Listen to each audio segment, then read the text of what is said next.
54. Real Easeite capítulo 319 Autor, Ermo. Esse capítulo veio de centralnovel.com. Não se esqueça de conferir o site.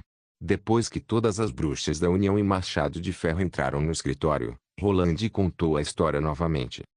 Um caixão de gelo nas ruínas da floresta com uma mulher dentro dele, um porão úmido, mas totalmente intacto, uma pedra preciosa mágica enviando um pedido de ajuda, e demônios reduzidos a cinzas. O que vocês pensam sobre isso? Ana respondeu com uma expressão de dúvida. Você está dizendo que ela pode ser uma bruxa. Se ela ainda estiver viva, provavelmente poderemos aprender mais sobre o que aconteceu há 400 anos. Ela pode não ser uma bruxa também, ou mesmo não ser daquela época. Pergaminho disse ainda hesitante. Além disso, nada garante também que ela estaria do nosso lado. Ramos completou. O comentário de Ramos pegou Roland de surpresa. Se as ruínas são da igreja de outrora, a mulher no caixão de gelo poderia ser alguém fiel à igreja. Raio disse que ela vestia roupas suntuosas, o que poderia inferir que ela talvez fosse alguém com um cargo de importância. Caso isso se confirmasse, bem, ela não seria uma ameaça sendo uma pessoa comum, mas se fosse uma bruxa, poderia ser extremamente difícil lidar com ela. Baseado na batalha entre Cinzas e Rouxinol, e o ataque de Sem Rosto, Roland concluiu que não havia diretrizes específicas para avaliar a capacidade de combate de uma bruxa. Uma extraordinária sem a Pedra da Retaliação Divina poderia, em alguns casos, ser derrotada por uma bruxa comum que tivesse uma habilidade única. Da mesma forma, uma bruxa combatente poderia estar em uma posição difícil se ela fosse pega despreparada por uma bruxa não combatente. Se aquela mulher, por acaso, tivesse intenções maliciosas, ninguém seria capaz de garantir que sua habilidade não representaria uma ameaça para a união das bruxas. A não ser que ela desperte enquanto estiver dentro da área de influência da Pedra da Retaliação Divina. Roland pensou. Vocês estão loucos. Como ela não poderia estar do nosso lado? Lily disse com a mão na testa, e também como ela poderia estar viva. Seja como for, ela é uma bruxa que viveu não sei quantos anos. As bruxas têm uma vida curta. Mesmo uma extraordinária forte não pode viver mais do que 100 anos. Vocês estão muito preocupados. Na minha opinião, ela provavelmente iria esfarelar no menor toque, exatamente como os demônios. As bruxas não vivem muito por causa da tortura do diabo. Roland o corrigiu. As bruxas são fisicamente mais fortes do que as pessoas normais, então elas devem viver mais. As pessoas normais não vivem mais do que uns 40 ou 50 anos. Lily suspirou. Você acha que todo mundo vive o mesmo tanto que uma tartaruga? A expectativa de vida das pessoas desta era é de 40 ou 50 anos por causa da má alimentação e de cuidados médicos precários. Roland pensou. Assim que o padrão de vida do povo melhorar, com certeza as pessoas viverão mais. Mesmo assim, Lily não está errada. Tudo bem que uma bruxa possa realmente viver mais que as pessoas comuns, mas 400 anos é muita coisa. Nenhuma tartaruga viveria tanto assim. Mas ela está viva, mesmo, Raio retrucou. Você vai ver quando chegar lá. Ela é diferente daquele demônio. A pele dela estava radiante e seus lábios estavam vermelhinhos. Magia. Pru. Raio está certa. Tudo bem, vamos parar de discutir isso. Wendy falou, viva ou morta, ainda precisamos ir verificar. Você tem certeza? Pergaminho franziu a testa. Se o problema é que ela talvez seja uma bruxa trabalhando para a igreja, então é só colocar uma pedra da retaliação divina nela assim que ela acordar. Isso deve bastar. Além do mais, temos Annie Rouxinol conosco, então creio que não teremos problemas. Wendy disse com firmeza. O cerne da questão está no fato de que ela pode saber algo sobre a batalha há mais de 400 anos. Precisamos resgatá-la. Realmente, as informações sobre os demônios são de fato importantes para a sobrevivência de Vila Fronteiriça. Roland pensou. Além do mais, qualquer informação que a igreja tente esconder deve ser extremamente importante.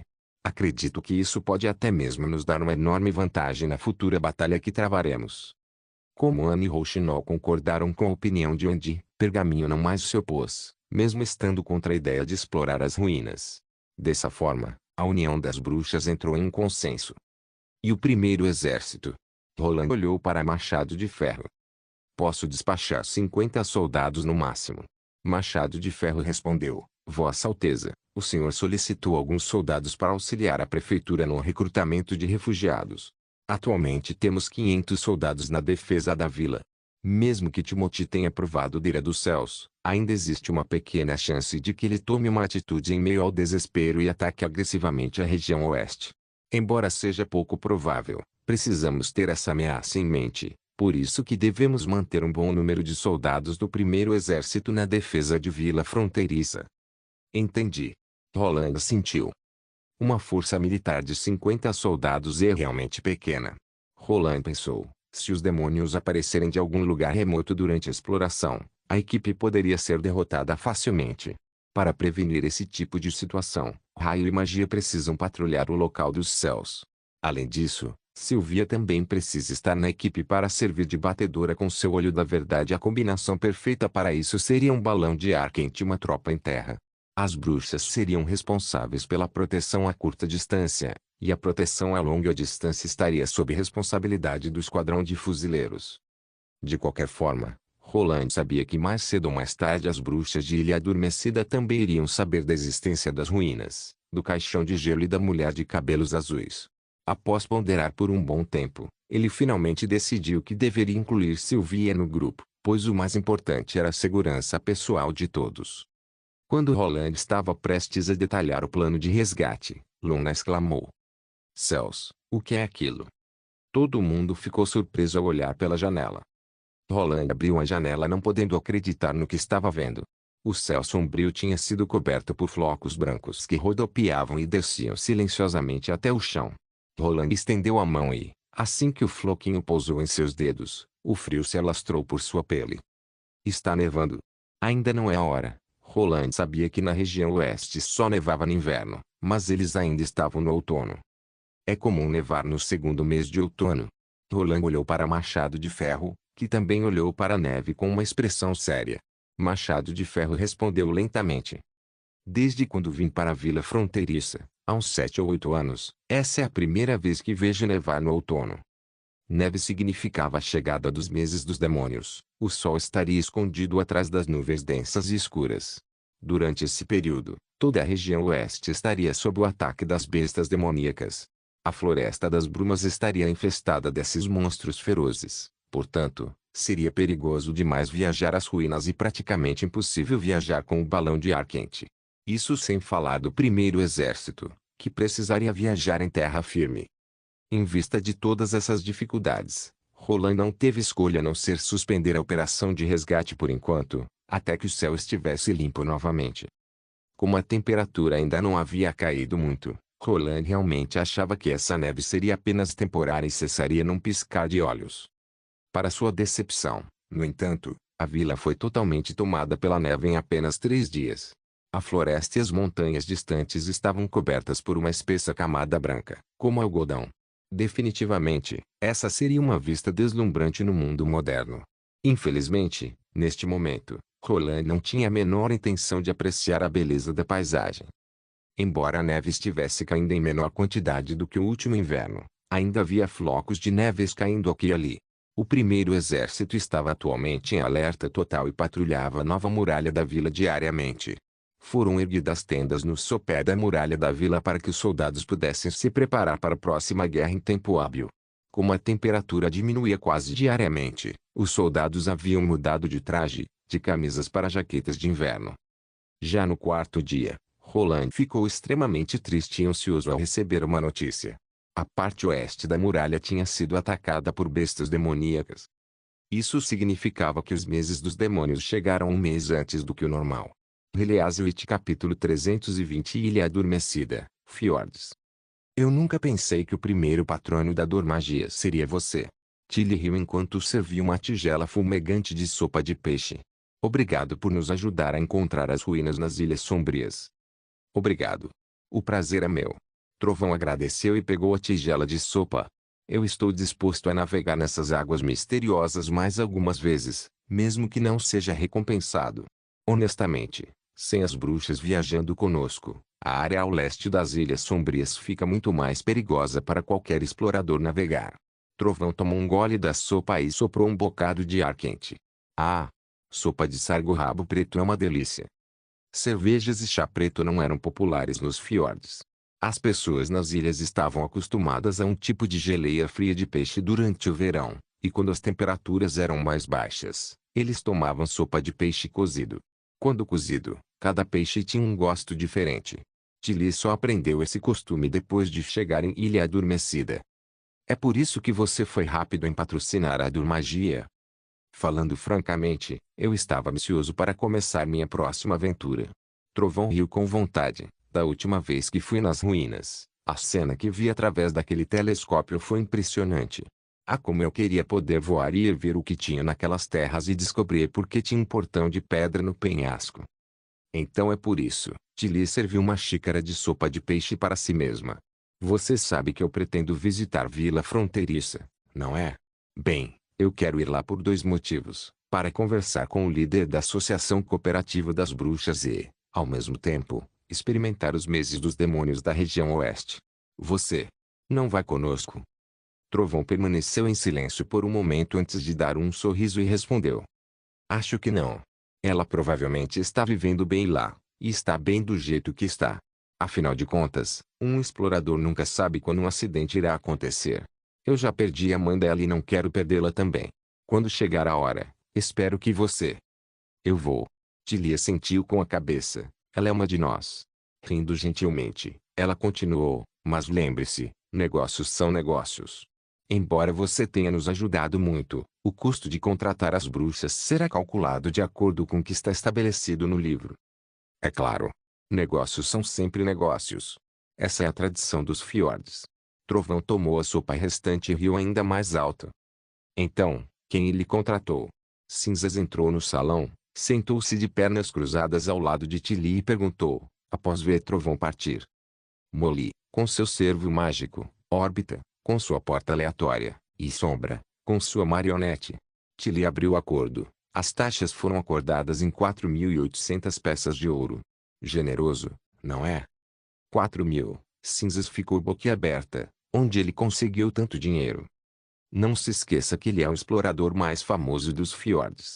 A princesa sorriu. Ele pode conseguir uma enorme fortuna sempre que descobre uma nova rota de navegação ou um tesouro.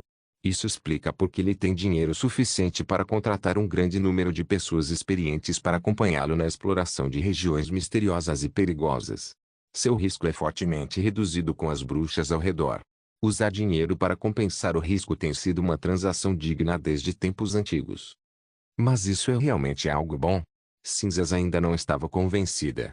Mesmo que o estabelecimento de uma guilda de recompensas possa trazer uma enorme fortuna à Ilha Adormecida, as habilidades das bruxas serão conhecidas por todos.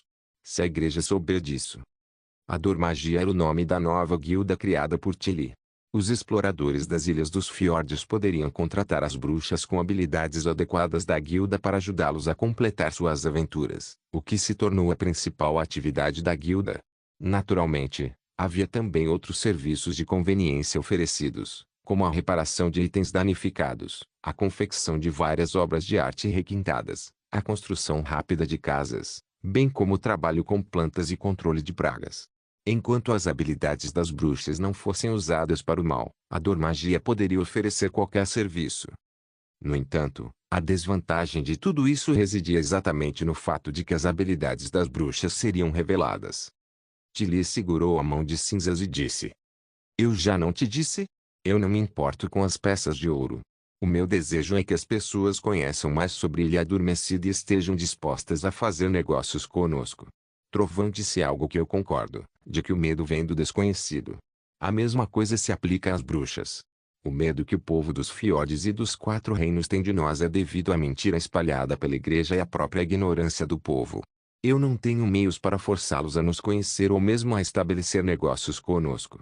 Tudo o que posso fazer é divulgar nossa identidade de forma positiva e dizer a eles que nosso poder não vem de demônios, assim como nossas habilidades não são tão estranhas quanto eles pensam. Afinal, antes de se tornar uma bruxa, todas nós éramos seres humanos normais. O medo irá desaparecer quando o povo conhecer o que somos de fato. Tilly respirou fundo e continuou: quanto à igreja, eles nunca se importaram com as habilidades que temos. O exército do julgamento sempre foi responsável por capturar as bruxas, e em poucas exceções, o exército da punição divina. Além disso, diante da pedra da retaliação divina, nossas habilidades não têm diferença. Eu espero que você esteja certa. Cinzas disse suavemente. Eu só sei lutar e matar. Eu não posso ajudar muito nesse sentido. Você já me ajudou muito. Tilly riu. Para desenvolver e expandir a Ilha Adormecida, a coisa mais importante a fazer é construir relações entre as ilhas dos Fjord. Promover a compreensão mútua é um processo longo. Estou fazendo tudo isso simplesmente para acelerar o processo o máximo possível. A guilda serve exatamente para esse propósito. Tilly mostrou a língua, revelando um sorriso malicioso. Além disso, também poderemos dar novos usos para habilidades que parecem ser inúteis. Assim, as bruxas não combatentes não irão ficar deprimidas, sentindo que suas habilidades não servem para nada. Cinzas gostou da expressão de Tilly e respondeu. Você sempre tem tantas razões, uma após a outra, que é difícil para alguém te refutar. Porque eu sempre estou certa. Tilly sorriu. Vamos mudar de assunto. Magia ainda não voltou para a Ilha Adormecida. Será que aconteceu alguma coisa por lá? Talvez ela tenha atrasado por algum motivo. Cinzas ponderou brevemente. Ou talvez. O quê? Ou talvez ela simplesmente não queira voltar. Cinzas respondeu dando de ombros. Comparada com os fiordes, Vila Fronteiriça oferece uma vida muito melhor. Eu disse várias vezes para você não mandar as bruxas para lá. Já pensou se Lotus e Mel também não quiserem voltar? Então devemos ir para lá o mais rápido possível. Tilly respondeu. Tudo bem, eu vou fazer os preparativos. O quê? Cinzas ficou atordoado e demorou um pouco até voltar a si. Você quer dizer? Agora.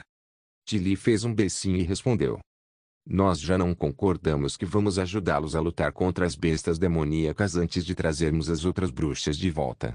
Sem Lotus, os imigrantes da Baía da Lua Crescente não terão casas para morar no próximo ano. Ainda falta um mês para o inverno. Nós realmente precisamos ir tão cedo. A viagem levará um tempo considerável. Se Vila Fronteiriça de fato tiver algum problema, poderemos ajudar a Associação Cooperativa das Bruxas se chegarmos mais cedo. Além disso, ela piscou várias vezes. Eu quero ver o quanto aquele meu detestável irmão mais velho mudou. Release capítulo 321. Roland foi acordado pelo frio no início da manhã. Ele se levantou de sua cama gelada, vestiu um casaco de lã e colocou os pés em um balde de água morna. Esse era o tipo de privilégio que só ele podia desfrutar por ser um príncipe. Todas as manhãs, as empregadas colocavam um balde de água morna ao lado da cama e também deixavam uma toalha limpa e uma xícara de leite morno. Dessa forma, seu corpo poderia recuperar rapidamente o calor. É claro, Roland ainda lançava mão de muitos privilégios, se comparado aos grandes nobres que frequentemente usavam seus servos para aquecer suas camas. O antigo príncipe trouxera sua empregada-chefe, Tyr, exatamente por esse motivo, mas infelizmente morreu envenenada antes de se divertir. Roland não era a favor dessa prática e, assim, entregou o cargo de empregada-chefe para uma mulher mais velha, solteira e experiente. No fim das contas, ele avaliou que a decisão foi correta. Embora o castelo esteja acomodando muitas bruxas no momento, todos os cômodos estão sempre limpos e organizados. As chamas da lareira haviam sumido, deixando apenas restos de cinzas brancas. Rajadas de vento frio se espremiam pelas fendas da janela e acertavam as costas de Roland, fazendo-o arrepiar-se. Era difícil acreditar que ainda estivesse no meio do outono. Roland enxugou os pés, limpou-se com outro balde de água morna e depois se aproximou para fechar a janela que havia sido deixada aberta durante a noite. Embora usar lareiras abertas fosse muito comum durante esta era, Roland estava um pouco preocupado com o envenenamento por monóxido de carbono e, por isso, sempre deixava a janela meio aberta quando fosse dormir. Durante a primeira metade da noite, a temperatura do quarto ficava razoavelmente quente, mas à medida que a lenha era queimada, a temperatura se tornava semelhante à do ar livre nas primeiras horas da manhã. Eu preciso resolver esse problema. Roland pensou, ou não vou conseguir dormir no inverno. Depois do café da manhã, ele levou Rouxinol, o cavaleiro-chefe e um grupo de guardas até a área da muralha para realizar uma inspeção de rotina. Havia um enorme pedaço de grama entre a muralha nova e antiga, só que agora estava com uma camada branca por cima. Enquanto caminhavam sobre a neve espessa, eles podiam ouvir um rangido sob seus pés. Roland levantou a cabeça e viu que o céu estava um pouco cinza. Neste momento, Um floco de neve caiu em seu pescoço, dando uma sensação gélida. Ele sabia que esse clima provavelmente duraria até a próxima primavera. Ou até um pouco mais. Como está a situação na nossa linha de defesa? Muito melhor do que da última vez. Carter-Lanis parecia estar perfeitamente calmo. A maioria dos soldados do primeiro exército tem experiência de batalha e carrega fuzis de repetição. Um espaço de 100 metros da muralha requer apenas 10 guardas para suprimir as bestas demoníacas que surgirem. Além disso, a nova muralha é mais alta que a antiga. Então, mesmo os lobos demoníacos terão dificuldades para pular por cima, tornando-se um bom alvo para a prática de tiro de nossos soldados. Enquanto as bestas híbridas não aparecerem, é impossível que nossa linha de defesa seja sobrepujada. Ótimo! Quando Roland subiu ao topo da muralha, os soldados levantaram a cabeça e estufaram o peito para cumprimentá-lo. A julgar pelo espírito deles, Roland podia notar claramente a enorme diferença entre os soldados de hoje e os primeiros milicianos de um ano atrás. Naquele inverno, embora a milícia estivesse em fila, defendendo a muralha com suas lanças erguidas uniformemente, eles não passavam essa ideia de unicidade de reflexo condicionado. Seus olhos pareciam sem vida, seus movimentos eram rígidos, e se alguém notasse com cuidado, perceberia que as pernas de muitos tremiam. Desta vez, a confiança emanava dos soldados como um todo, mas principalmente do olhar de cada um. Depois de saudar, eles voltaram a olhar para frente, retornando à sua função, que era observar o campo de batalha. Enquanto olhava ao longo das muralhas da vila para o início da Floresta das Brumas, Roland percebeu que o local estava cheio de vida. As residências temporárias construídas para os servos e refugiados estavam situadas nessa área. Quando Roland olhou para baixo do topo da muralha, viu que várias ruas longas estavam dispostas paralelamente como ondas. Ao longo de cada uma dessas ruas estavam construídas 10 ou mais casas, muito semelhantes a uma caverna. As grossas paredes de terra mantinham a temperatura do interior e, junto com camas de tijolos e mantas de linho, os habitantes poderiam viver sem temer o frio. Todo o assentamento foi dividido em dois. A metade mais próxima da muralha se chamava Lado Oeste, e foi dada aos refugiados. A outra metade, mais próxima da Floresta das Brumas, foi chamada de Lado Leste, reservada para os servos. Todos os dias, a prefeitura mandava homens para distribuir comida e carvão. Em troca, os refugiados executavam tarefas logísticas para o primeiro exército, que vigiava as muralhas. Quanto aos servos, a maioria já havia armazenado trigo suficiente para si. Exceto alguns trabalhadores que saíam para encontrar outros empregos e ganhar um pouco de dinheiro extra, o resto dos servos raramente saía de suas casas quentes. De repente, uma discussão acalorada foi ouvida na direção do lado leste. Roland olhou para onde o som parecia estar vindo, apenas para ver um grupo de pessoas reunidas na estrada principal no centro da área residencial, discutindo em voz alta sobre alguma coisa. Um deles usava um uniforme azul e branco, o que indicava que ele era um funcionário da prefeitura. A discussão logo se transformou em uma briga. Dois grupos de pessoas lutaram uns contra os outros, transformando a cena em uma confusão. Vossa Alteza? Carter perguntou. Vamos lá dar uma olhada. Roland assentiu. Roland e sua equipe foram para o local da briga. O cavaleiro-chefe assumiu a liderança, atacando diretamente a turma que brigava. Com 2 ou 3 golpes, ele rapidamente subjugou vários dos baderneiros mais desordeiros. Os guardas de Roland sacaram suas espadas e pediram a todos que parassem de lutar. A situação foi controlada rapidamente. Quando os dois grupos de civis descobriram que a parte que chegava não era outro senão o próprio Lorde, eles se ajoelharam no chão de uma só vez. Qual o seu nome? Roland olhou fixamente e franziu a testa para o funcionário, que estava com 2 marcas de soco no rosto. O que aconteceu aqui? Quem te atacou primeiro? Vossa Alteza, eu sou Coyarvi. O funcionário respondeu com uma voz estridente enquanto cobria o rosto. Foi aquele maldito refugiado que está com uma camisa de linho marrom quem me bateu primeiro. Eu estava distribuindo comida quando ele pulou em cima de mim feito um vira-lata sarnento. O refugiado, a quem Coy apontou, ergueu a cabeça e retrucou. Vossa Alteza, isso não procede. Esses oficiais estão conspirando com os servos para nos chantagear.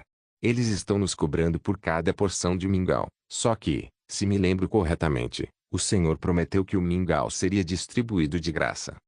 Roland ficou um pouco surpreso.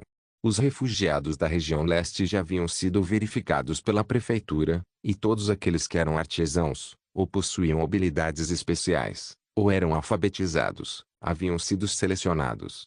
Em princípio, o restante dos refugiados deveria ser apenas de camponeses. No entanto, a julgar pela maneira de falar e vocabulário desse refugiado, ele não parecia em nada com um camponês. Já o funcionário da prefeitura perdeu a compostura e falou palavrões. Em suma, uma total decepção. De seu nome e sobrenome, Roland podia adivinhar que ele era provavelmente um cavaleiro que prometeu lealdade ao Duque Rian. De fato, eu disse exatamente isso, que antes do seu povo ser oficialmente incorporado à vila fronteiriça, as casas e o mingau seriam fornecidos gratuitamente. Roland repetiu suas palavras na frente de todos os refugiados, e até hoje nada mudou, minha palavra continua a mesma. Vossa Alteza é benevolente. Viva o Lorde. Obrigado, Alteza. Os refugiados se curvaram e exclamaram. O rosto de Coiarvia ficou pálido ao mesmo tempo. No entanto, dentro do meu território, lutar e ferir os outros é sempre uma ofensa, especialmente agredir um funcionário da prefeitura. Roland fez um sinal para seus guardas, prendam todos os refugiados e servos que brigaram, e os levem para o castelo. Eu mesmo cuidarei deste caso.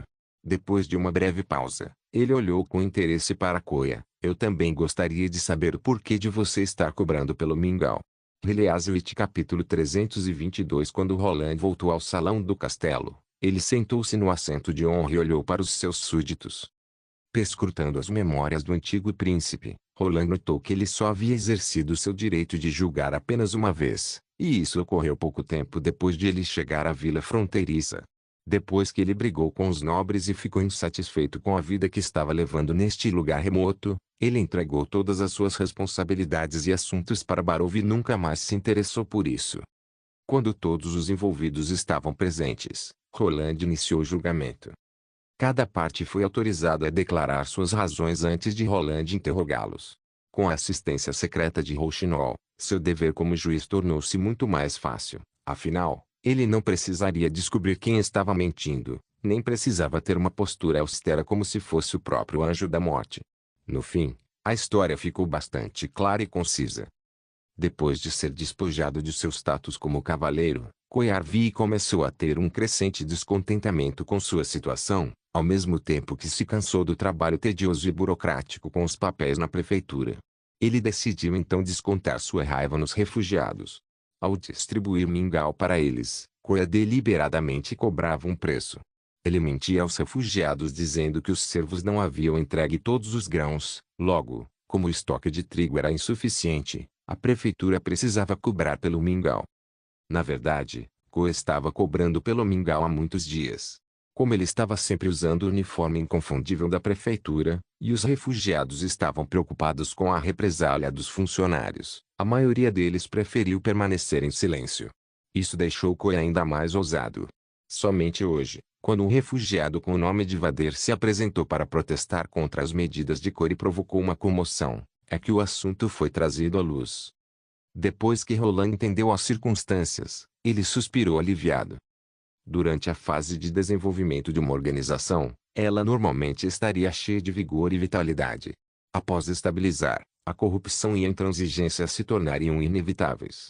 No entanto, no entender de Roland, esses problemas só deveriam ocorrer após a unificação do reino de Castelo Cinza. Se esses problemas surgissem em um estágio tão inicial, a organização estaria destinada a um fim prematuro. Foi uma sorte que esse incidente todo foi causado unicamente pelo comportamento de Coiarvie e não envolveu outros funcionários da prefeitura. Além disso, o assunto era apenas extorsão de dinheiro. Roland estava preocupado de que houvesse mais funcionários em conluio com os servos para revender e traficar grãos. Claro, Roland também era culpado por este incidente. Inicialmente, quando a prefeitura estava desesperadamente sem mão de obra, ele não providenciou nenhum treinamento e nem fez uma análise criteriosa de cada candidato, mas simplesmente pegou todos os cavaleiros que se renderam, deu-lhes um breve aviso, e os entregou a Barov. Observando essa situação como um todo, Roland percebeu que nem todos puderam aceitar esse trabalho sem reclamar, tendo que suportar o duro golpe psicológico de cair da posição de cavaleiro para ser um civil comum. Roland chamou Barrow para o seu lado e perguntou baixinho. Como um lorde costuma lidar com uma situação como essa? Vossa Alteza, há dois tipos de situação. Barrow disse respeitosamente. Se o ofensor é um nobre, ele pode pagar algumas peças de ouro e ser poupado de uma punição mais severa. Agora, se o ofensor for um civil, e o ofendido for um nobre, então a punição pode variar desde açoitamento até amputação. Mas Koya não é um nobre. O príncipe deu de ombros. Eu o privei do título. Compreendo, Alteza. Bem, se é assim, então o veredito depende inteiramente da vontade do Lorde. Não existe nada estipulado. Barrow balançou a cabeça em negação. Roland franziu as sobrancelhas. Se isso depende inteiramente da minha vontade, então, não faz diferença como eu lido com os civis. Roland pensou, parece que aos olhos dos nobres, eles não são pessoas que precisam ser tratadas com seriedade.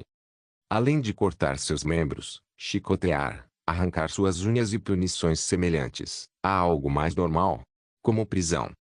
Prisão? Barrow ficou surpreso. Vossa Alteza, o senhor quer simplesmente trancá-los. Isso não conta como um castigo. Prisão é apenas um lugar temporário para prender criminosos enquanto eles aguardam um julgamento. Se nós os mantivermos trancados, o senhor terá que destacar pessoas para cuidar deles e ainda dar comida de graça. Isso pode até mesmo ser considerado como recompensa. É verdade, parece que o conceito de prisão desta era não é o mesmo do meu mundo anterior, então não posso aplicá-lo aqui. Roland ponderou por um momento e decidiu seguir as regras do reino de Castelo Cinza. Ele se levantou e passou a olhar pelo corredor inteiro, focando no antigo cavalheiro. Agora vou pronunciar meu julgamento. Koyarvi, por abandono do dever e extorsão de refugiados, a partir de hoje você será removido de suas funções na prefeitura e trabalhará nas minas por 10 anos.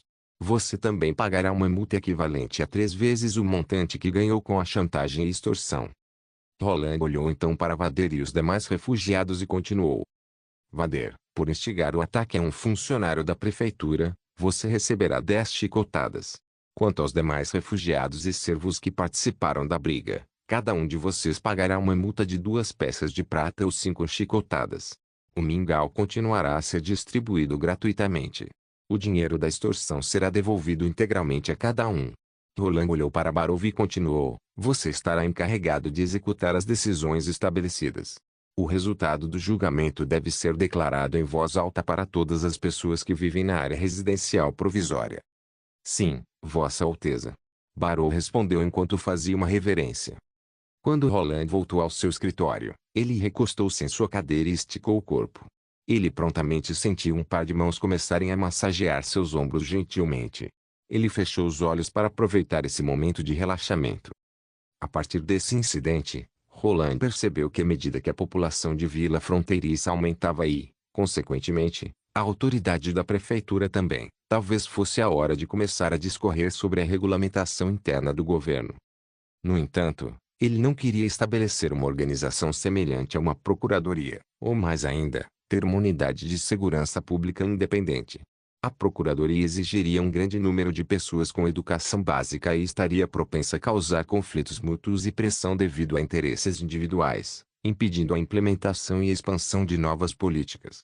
Por outro lado, uma unidade independente diminuiria insidiosamente seus próprios poderes, como na legislação, interpretação judicial e jurisdição, os quais ele achava que estaria melhor sob seu controle. O que ele precisava era de um sistema simples e eficaz que não exigisse muitos funcionários para servir as funções de supervisão. Ele, então, segurou a mão em seu ombro. Rouxinol saiu da névoa e segurou a mão do príncipe enquanto se sentava na borda da mesa à frente. Ela inclinou a cabeça e perguntou: qual é o problema? Enquanto balançava as pernas finas sobre a borda da mesa, suas botas altas de couro de camurça e suas calças apertadas formaram uma curva perfeita. Roland tossiu 2 vezes antes de falar. Pretendo montar um novo departamento que supervisione a prefeitura e prenda pessoas ou grupos que ameacem a estabilidade da região oeste. Esse departamento só responderá a mim e a ninguém mais, além de ser independente da prefeitura e do primeiro exército. Ele enfatizou cada palavra. Por enquanto, vou chamá-la de Agência de Segurança da Região Oeste.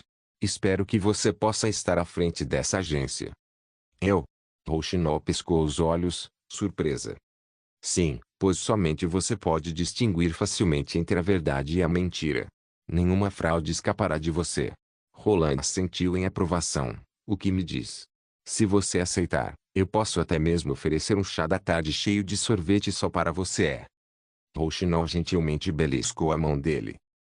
Mesmo sem essa oferta, eu ainda assim concordaria com seu pedido, já que é algo que você quer. Roland de repente se sentiu um pouco envergonhado. Ela riu e quebrou o silêncio antes de ficar estranho. Mas o que exatamente eu tenho que fazer? Supervisionar é realmente fácil. O príncipe se recompôs e continuou: vou instalar uma caixa de correio no portão do castelo para reportar ofensas. Tudo o que você precisa fazer é verificar o conteúdo das cartas recebidas. As soluções indubitavelmente mais eficazes em termos de custos eram permitir a supervisão pública, ou seja, que os próprios habitantes se policiassem, e permitir que a prefeitura supervisionasse a si mesma, semelhante à forma como ele prendeu os espiões do que se infiltraram em Vila Fronteiriça durante os meses dos demônios no ano passado. A desvantagem desse método, em uma abordagem posterior, era que tanto o acusado quanto o acusador precisariam ser meticulosamente verificados. Também haveria casos de relatórios falsos ou equivocados, sem falar das armações e artimanhas. No entanto, esses problemas se tornariam insignificantes com a habilidade de Rouxinol. Seria fácil verificar as informações simplesmente por meio de um interrogatório com os envolvidos. Além disso, ao recompensar o acusador com o atestamento da veracidade, e ao punir falsas acusações e informações, esse sistema de denúncias se tornaria extremamente eficaz. Quanto a manter a estabilidade da região oeste e eliminar ameaças e perigos, será melhor ter um sistema interno de inteligência. Lentamente vou fornecer mais agentes para você até que tenha olhos suficientes para vigiar toda a região oeste. Release capítulo 323. Roland continuou planejando o esboço geral para o sistema de segurança pública de Vila Fronteiriça. Atualmente, havia aproximadamente 20.000 pessoas morando na vila. Além dos habitantes nativos, havia também pessoas de Forte Cancioneiro e refugiados da região leste. Quando a delegação de emissários enviada por Barrow retornou, a vila acomodou também refugiados das regiões norte e sul. A população estava cada vez mais misturada, e seria questão de tempo até que conflitos como o que acontecera hoje se tornassem cada vez mais constantes. Foi por isso que Roland precisava estabelecer um sistema de segurança pública para substituir o trabalho de patrulha em curso do primeiro exército. Era apenas uma questão de tempo até que a violência interna e externa florescesse. Ele já havia considerado essa questão há algum tempo, mas a falta de mão de obra fez Roland esquecer esse projeto. Agora que o primeiro exército precisava se concentrar em lutar contra as bestas demoníacas, e sua população estava aumentando rapidamente, era o momento certo para implementar seu plano. Ele pessoalmente tomaria conta da legislação, interpretação judicial e jurisdição de grandes atos criminosos, tornando seu veredito o julgamento final. A equipe de segurança pública prenderia criminosos de acordo com a lei, além de lidar com disputas civis. A agência de segurança seria responsável por manter a integridade dos departamentos públicos e impedir o abuso e a corrupção do poder. A fim de economizar mão de obra, a agência poderia recorrer aos funcionários do Departamento de Segurança Pública para realizar operações de limpeza. Esse foi o esboço da ideia de Roland para o sistema de segurança pública. Idealmente, ele primeiro experimentaria esse sistema dentro de Vila Fronteiriça, para só então estender a toda a região oeste no ano seguinte, quando Vila Fronteiriça tornasse oficialmente uma cidade. Quando chegasse a hora, todo o seu território, incluindo os domínios autogovernados pelos nobres, reforçaria o mesmo conjunto de leis e seria gerenciado por departamentos unificados. A única pessoa que estaria acima da lei seria o próprio Roland. Como o maior nobre da região oeste, Roland sabia que era surreal dizer que todos seriam iguais perante a lei, tal qual que ele poderia abolir de uma vez a aristocracia. No entanto, ele poderia pelo menos garantir que suas cidades não carregariam a presença de aristocratas feudais no sentido tradicional. Se quisessem receber sua proteção, teriam que desistir do direito de se autogovernar. Roland também decidira quem seria o chefe do Departamento de Segurança Pública. Como uma pessoa com um grande senso de justiça, mas não demasiadamente meticuloso, o cavaleiro-chefe Cartelani seria uma excelente escolha. Quando Vader chegou mancando em sua residência provisória, um velho chamado Kakosin imediatamente saiu de casa e o ajudou. Você está bem? Estou. Vader pôs um sorriso e respondeu, eu só recebi 10 chicotadas de punição de Sua Alteza. Deixe-me dar uma olhada. Kakuzin falou preocupado. Vamos entrar primeiro. Quando Vader entrou na casa, o calor do ambiente o deixou muito mais à vontade, tirando aquela sensação gélida da neve. Assim que fechou a porta, ele sentiu que acabara de entrar em um outro mundo. Comparado com o galpão de madeira onde vivia anteriormente, sem proteção contra o vento ou chuva, essa casa baixinha feita de terra era muito mais confortável. Bom, qual era o nome que os moradores deram mesmo? Acho que era Casa de Caverna. Vader pensou. O velho fez com que ele se deitasse na cama de tijolos aquecida, levantou a camisa de Vader para ver suas costas e, involuntariamente, exalou um bocado de ar frio. Suas costas estão cheias de sangue. Vou pegar um pouco de cinzas para você. Não, não precisa disso, isso aí é só mancha de sangue. O sangramento já parou. Vader disse enfatizando suas palavras. O cavaleiro-chefe disse que é melhor deixar assim, pois as feridas vão cicatrizar em 2 ou 3 dias. 2 a 3 dias. Kakuzin balançou a cabeça, preocupado. Não, jovem, você pode pegar uma febre alta e ficar com as costas inchadas por causa disso. Mesmo se você for saudável e forte, vai demorar pelo menos uma semana para se recuperar. Você deve saber melhor do que o que acontece ao ficar doente. Olha, você pode não acreditar em mim, mas, Vader lambeu os lábios ressecados, eu realmente não sinto a dor das feridas nas minhas costas. Estou sentindo uma sensação meio fria e uma coceirinha, que é sinal de que as feridas estão se curando. Depois que eu fui chicoteado, eles despejaram um balde de água nas minhas costas. Água salgada. O velho franziu as sobrancelhas. Eu também pensei que era, mas não senti aquela dor característica da água salgada na ferida. Vader riu baixinho. O cavaleiro-chefe que foi responsável pela minha punição disse que a água do balde removeria todos os micro-organismos patogênicos. Assim, as minhas feridas se curariam mais rapidamente. A única coisa que preciso fazer é não cobrir as costas e também não fazer serviços pesados. Micro. O quê? Micro-organismos. Vader fez uma careta. Sabe-se lá que porcaria é isso?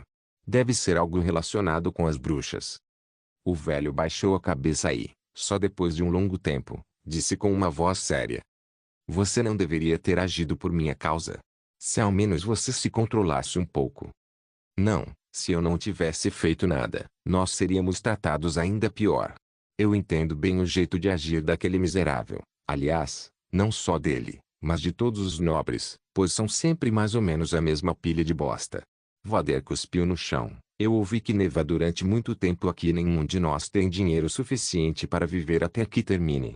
Ele fez uma pausa antes de continuar. Eu propositadamente escolhi aquele momento certo para socar o desgraçado. O momento certo.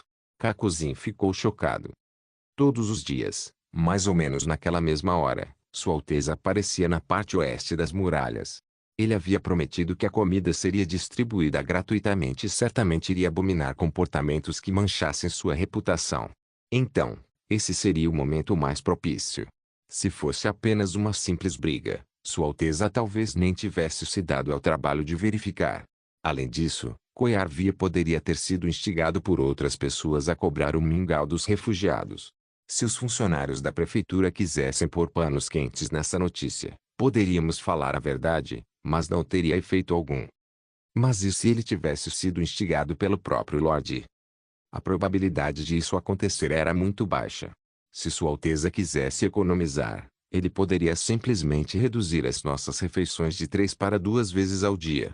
Eu também tinha perguntado antes, e descobri que as pessoas locais e os servos só elogiavam a benevolência e a sagacidade de Sua Alteza. Vader riu de forma presunçosa, e então, eu não fiz a aposta correta. Entendi. O velho suspirou longamente. Você conseguiu enxergar bem à frente mesmo. O que Vader não adivinhou corretamente foi a punição que ele receberia. Como membro da equipe de patrulha em Valência por mais de 10 anos, ele compreendia profundamente o lado hediondo de uma cidade por trás de sua fachada glamourosa. Ele tinha visto, em muitas ocasiões, nobres que usavam seu poder para extorquir e chantagear. Isso até aconteceu dentro da equipe de patrulha que ele serviu. Portanto, ele aprenderá há muito tempo como pegar esses nobres asquerosos. A reação de Sua Alteza também foi como ele esperava. Apenas os meios de punição o pegaram de surpresa. Sob esse tipo de circunstância, um lorde que estivesse preocupado com sua reputação normalmente inocentaria os injustiçados sob as suas asas, mas ao contrário do que Vader esperava, Sua Alteza puniu todos os envolvidos. Parecia que ele estava mais preocupado com o sistema em si do que propriamente com sua reputação. Essa era uma qualidade raramente vista, especialmente para um lorde que estava acostumado a fazer o que quisesse. O que você pretende fazer? O velho perguntou depois de um breve silêncio. Descansar por 2 dias, já que o cavaleiro-chefe me autorizou a fazer isso, e depois vou continuar o que fazia, entregar mantimentos para aqueles soldados com armas estranhas. Você poderia ter se tornado um cidadão e ter ido morar no centro da vila com todos aqueles artesãos. Mas você não poderia ir comigo, Kakuzin. Não vamos falar sobre isso de novo. Vader balançou a cabeça. Eu não vou abandonar você. Esse velho não era nem seu parente, nem seu superior. Há meio ano, Kakuzin fora condenado e preso. Embora todos soubessem que ele fora usado pelos ratos do submundo como bode expiatório, tais casos eram tão comuns que a equipe de patrulha simplesmente nem se importava com isso. Mais tarde, quando Valência foi saqueada por um grande grupo de piratas, Vader pensou que ele iria morrer no tumulto, mas subitamente fora resgatado pelo velho em sua cela de prisão. Kakuzin usou seus lençóis para esconder Vader e, ao final, ajudou a sobreviver ao caos. Vader nunca pensou que ele seria resgatado por um condenado que ele normalmente nem olharia nos olhos. Foi então que Vader percebeu que não era tão diferente assim daqueles nobres nojentos. As outras 2 pessoas que moravam na mesma casa de terra também conheciam a identidade de Kakuzin. As coisas ficavam bem quando Vader estava por perto, mas quando ele não estava, eles importunavam o velho. Relaxe, tudo ficará melhor. Vader deu a este último um tapinha nas costas. 2 dias depois, ele ouviu notícias da área interna da cidade que Sua Alteza estava recrutando pessoal para a segurança pública. Reliazewit capítulo 324. Ei, senhoras, querem sopa de peixe? A cabeça do capitão Jack apareceu na porta de entrada da cabine enquanto contorcia o cachimbo na boca. Um jovem afortunado pegou uma enorme truta sem cauda agorinha. Obrigada. Tilly Wimbledon assentiu, iremos daqui a pouco. Sopa de peixe de novo. Cinza suspirou quando o capitão foi embora. O que há de tão bom nessas coisas sem gosto? Se você quiser, pode adicionar um pouquinho de sal. Brisa riu, se colocar um pouco de pimenta fica bom também, mas esse ingrediente é um pouco mais caro, e eu acho que o senhor Jack não vai deixar você usar. Não coloque nada, ou você vai estragar o sabor original da sopa e não será capaz de desfrutar da qualidade dos ingredientes. Andrea elegantemente passou a mão pelos cabelos dourados. Ladite-lhe, vamos para a cabine do capitão. Eu só queria comer alguma coisa quente. Xavi, que era a mais baixinha do grupo, murmurou, meus dedos estão quase congelando. Elas subiram as escadas até o tombadilho do navio, cujo nome era Bela e Encantadora. Já que Kaoli estava parado junto à janela vigia do navio, observando os rastros que as ondas do mar deixavam para trás. Esse maldito tempo, por que ficou tão frio de repente? Ele exalou uma nuvem de fumaça. Oh, 3 deuses, ainda estamos no meio do outono. Talvez os deuses estejam dormindo. Cinzas deu de ombros. PFFFT, não diga isso enquanto estivermos no mar. Capitão Jack riu, o deus do mar está constantemente nos observando. Ele fez um gesto sobre o peito, como se pedisse pela bênção divina. Bem, não pensemos muito sobre isso. Vamos esquentar a barriga com a sopa de peixe agora. A fim de desfrutar de comida quente em sua própria cabine, ele fez uma grande abertura no chão, colocou um braseiro no centro e pôs areia do mar ao redor, conferindo um isolamento térmico para proteger o navio de qualquer centelha que porventura escapasse do braseiro. A panela grande de sopa de peixe colocada no braseiro estava borbulhando e fazendo um som estrondoso. Um aroma logo encheu a sala. As 6 pessoas presentes tiraram os sapatos, sentaram-se ao redor do braseiro e puseram os pés na areia fina, de modo a permitir que seus dedos estivessem em contato com a areia e assim aproveitar o calor proporcionado pelo carvão em brasa. Tilly recebeu uma tigela de sopa de peixe do capitão e soprou suavemente contra sua superfície refumegante.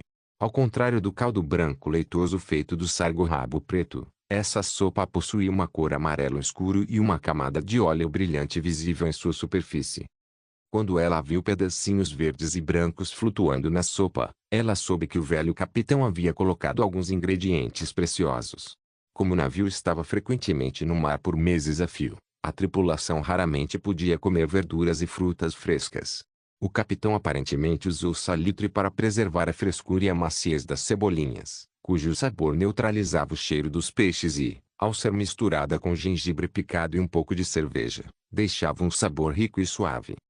Tilly tomou lentamente a sopa de peixe.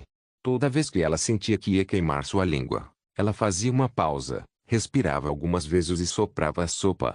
A cada pequeno gole, ela podia sentir claramente que a sopa era como uma corrente quente que deslizava suavemente por sua garganta até seu estômago, conferindo uma sensação agradável que alastrava-se por todo o seu corpo. O frio rapidamente desapareceu, e ela até sentiu seu corpo começar a esquentar. Tente adicionar um pouco de pimenta. Jack apontou para os potes de especiarias que estavam colocados ao lado do braseiro. Isso vai deixar o sabor ainda mais especial e ainda vai ajudar a espantar o frio. Funciona melhor que vinho. Embora eu acredite que a comida deva ser consumida em seu sabor original, devo dizer que esses condimentos complementam perfeitamente a comida e não fazem a sopa perder seu sabor. Andrea comentou. Você não vai tomar? Tilly olhou para as cinzas. Não. Não suporto o cheiro de peixe. Cinzas disse acenando com a mão. A princípio, Tilly também não conseguia se adequar aos costumes dos fiordes de comer peixe o tempo todo. Cada refeição consistiria em diversas variedades de peixe, que poderiam ser grelhados, cozidos no vapor ou fritos. Havia também pratos especiais, como geleia de peixe, molho de peixe e caviar. Depois que ela se forçou a comer peixe em alguns jantares formais, ela percebeu que o sabor não era tão ruim assim, e depois de se acostumar com o cheiro, ela pôde aproveitar ainda mais o sabor único de cada espécie e iguarias. No momento, ela também estava disposta a experimentar os pratos com cheiro mais forte, como peixe seco ao sol, lula grelhada e até mesmo peixe frito. Oh não, nossa grande e poderosa Cinzas teve seu gosto corrompido pela culinária bárbara das florestas de Vila Fronteiriça. André zombou enquanto cobria a boca com a mão. É realmente uma pena. As especiarias e o sal de mesa que ela sempre põe na comida deixaram-o incapaz de apreciar verdadeiramente a boa comida. Agora, ela nem sequer tem coragem de experimentar coisas novas. Como é que é? Cinzas olhou para ela. Você ouviu? Por acaso estou errada? Andrea riu. Só um pouco de cheiro forte foi o suficiente para você desistir. Oh, mas que garotinha mais mimada. Como é que poderemos esperar que você dê um passo à frente para protegê-la de Tilly? Ah, agora eu entendi. Então você está me desafiando, é isso? O tom de Cinzas ficou mais suave. Olha, é melhor você desistir. Em Vila Fronteiriça existe uma arma assustadora, muito mais poderosa que suas flechas. Mesmo assim, eu saí vitoriosa do duelo. Ainda é necessário um bom tempo, muitos anos de prática, para você começar a pensar em me desafiar pelo posto de guarda-costas de Lady Tilly. Ela respirou antes de continuar, quiçá uma vida inteira. Sua. Aliás, saiba que a culinária que Sua Alteza desenvolveu lá na vila adiciona muitas coisas e não só temperos e sal de mesa. Cinzas riu. Você vai entender quando provar. Antes disso, por favor, não gaste sua saliva. Quando você fala essas besteiras, quem passa vergonha é Lady Tilly, então é melhor ficar quieta. Bobagem, quem faz Lady Tilly passar vergonha é você. Tilly começou a rir involuntariamente. Como as melhores bruxas combatentes de Ilha Adormecida, as duas discutiam incessantemente sobre quem era melhor. Tilly considerava que ambas eram suas melhores subordinadas. Ela sabia que, quando surgisse um perigo real, as duas lutariam lado a lado sem hesitar e trabalhariam juntas para construir um muro invencível em Ilha Adormecida. A discussão das duas deixou a atmosfera na cabine mais animada. Ao observar a cena, Tilly não pôde deixar de pensar nas 5 bruxas que enviara para a Vila Fronteiriça. Será que elas estão vivendo bem nos domínios de meu irmão mais velho? Ela pensou. Neste exato momento, a bela e encantadora começou a tremer sem aviso prévio. Cuidado! Cinzas afastou a princesa Tilly enquanto a panela no braseiro virava. A sopa derramada extinguiu o braseiro e pedaços de peixe caíram por todo o chão. Eles então ouviram um assobio agudo do lado de fora da cabine. Inimigos. Inimigos estão atacando. Um marinheiro entrou correndo na cabine do capitão e exclamou horrorizado: Capitão, os fantasmas mutantes do mar estão aqui. E há mais de um. Fantasmas do mar? Esse não é o outro nome para as bestas demoníacas. Tilly ficou desnorteada. Como eles conseguiram chegar aqui? O grupo saiu rapidamente para fora da cabine, apenas para ver mais de uma dúzia de criaturas com patas de caranguejo no convés. Havia ainda mais deles subindo pelas laterais do navio. As criaturas eram rápidas e ágeis. Quando se moviam com todas as 6 pernas, pareciam baratas gigantes. Elas tinham 2 braços semelhantes aos humanos, saindo de ambos os lados da cabeça e possuindo uma força estarrecedora. Com certeza poderia quebrar facilmente o pescoço de um marinheiro. Já que você está disposta a lutar, então vamos fazer uma aposta. Andrea estalou os dedos e, instantaneamente, um raio de luz dourada surgiu de sua mão, formando um arco que ela, sem hesitação, segurou firmemente. Quem matar mais monstros será considerada a mais poderosa entre nós. Tudo bem. Cinzas tirou aquela espada enorme e estranhamente moldada de suas costas. Estou dentro. Obrigado por assistir. Até a próxima. Solen irmãos. Solen irmãos.